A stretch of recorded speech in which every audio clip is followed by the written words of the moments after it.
When we were first presented with this idea of the 20% project and being able to use 20% of our class time to research or do whatever we wanted to do, I had a hard time coming up with ideas. But throughout the program, I've always tried to use the time or the assignments that we've been given to actually create ones that I can use immediately in my classroom. So the more I researched this 20% idea, I realized how cool it was and how I would want to use it in my classroom. So I decided to research how I would implement it in my classroom. I set up my presentation as if I were going to show it to a colleague or my grade level team or even my administration to explain what 20% time is and how we can use it in the classroom. I started out by listing goals in the mission statement of our school district, but just to kind of give a brief overview, a lot of the goals include being contributing students, having a high quality of education, students being empowered to reach their full potential. We want them to be creative, effective thinkers, communicators, problem solvers, and develop critical thinking skills. So what is 20% time? 20% time is when students get to spend 20% of their time at school working on a project of their choice. They come up with an inquiry question about what they want to explore or create. They set goals, they come up with a product to make or the goal to meet. They are able to work individually, in pairs, or in groups. With 20% time, students are going to be able to access their intelligences and learn the way that they learn best.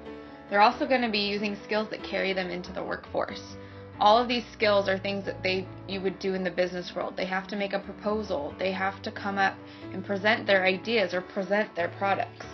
The limits where they can take this project is as high as the ceiling. The possibilities are infinite. They can take this project as far as they want to go.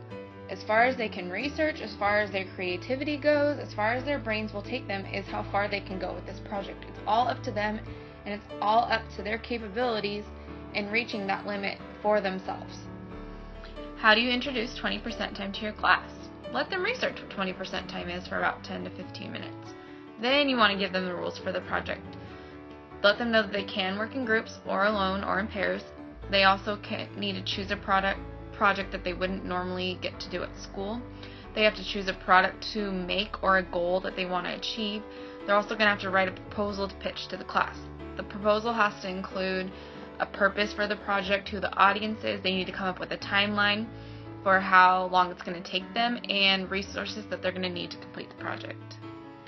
The students are going to have to present their pitch on a science board or in some kind of digital format. They're also going to have to choose someone to mentor them and guide them in case they get stuck somewhere along the way and they need someone to talk out their ideas with. They also need to reflect each week either in their own journal or on a blog. Also, if they get stuck, they need to set up a meeting with the teacher so that they can try to work through their issue or solve their problem. And at the end of the year or trimester or semester, however long you want the students to work on the project, they will present their project and the process they went through to get there. You need to let them know that they may fail, their product might not turn out, and let them know that that's okay. It's not about their final product. It's about the process that took them to get there, and if they learned from their mistakes and how they could fix their product or change the route to go to create a new goal or new product. Now it's time for the kids to go brainstorm. You're going to want to give them a week, if not 2, for them to actually come up with ideas and decide what they want to do. This is something that we're going to want to get the parents involved in, and you want to send a letter or an email home explaining what the project is and what 20% time is. Let them know that you as the teacher did not give the students any ideas or examples because you want them to be able to come up with the ideas on their own. But as parents, they can help their students brainstorm what their passions are and what they like and try to channel that into some idea or product they want to explore or create. Some of you may be thinking, this is such an awesome idea, but we teach elementary school. How is this going to work in the elementary classroom? It all depends on your class, and you know your class best. Some classes may be able to handle the complete freedom of what 20% project has to offer. Others may need more guidelines. If you want to give your class more guidelines, you could let them pick a subtopic within a larger topic of what you're studying. For example, if you're studying the solar system, they could choose some sort of subtopic within the solar system, like one of the planets, stars, comets, Milky Ways, a current event that's happening in space exploration right now. and go that route. They also you can make the projects be in smaller chunks, like either trimester, semester versus a year. It's going to be a trial and error process since we've never done this before. There's going to be things that work out great, and there's going to be other things that don't work out so well that we'll have to change for the following year or the next round that we do. Also, it's good to ask the students what they thought went well, what could have been different, to also help improve the process. Another way is to have the younger grades buddy up with the upper elementary grades, like 4th or 5th grade, and then the students would have a buddy to go through the process with, and they'd be working together with a partner, but someone who's a little bit older that can help them with the research and the project with the more difficult aspects.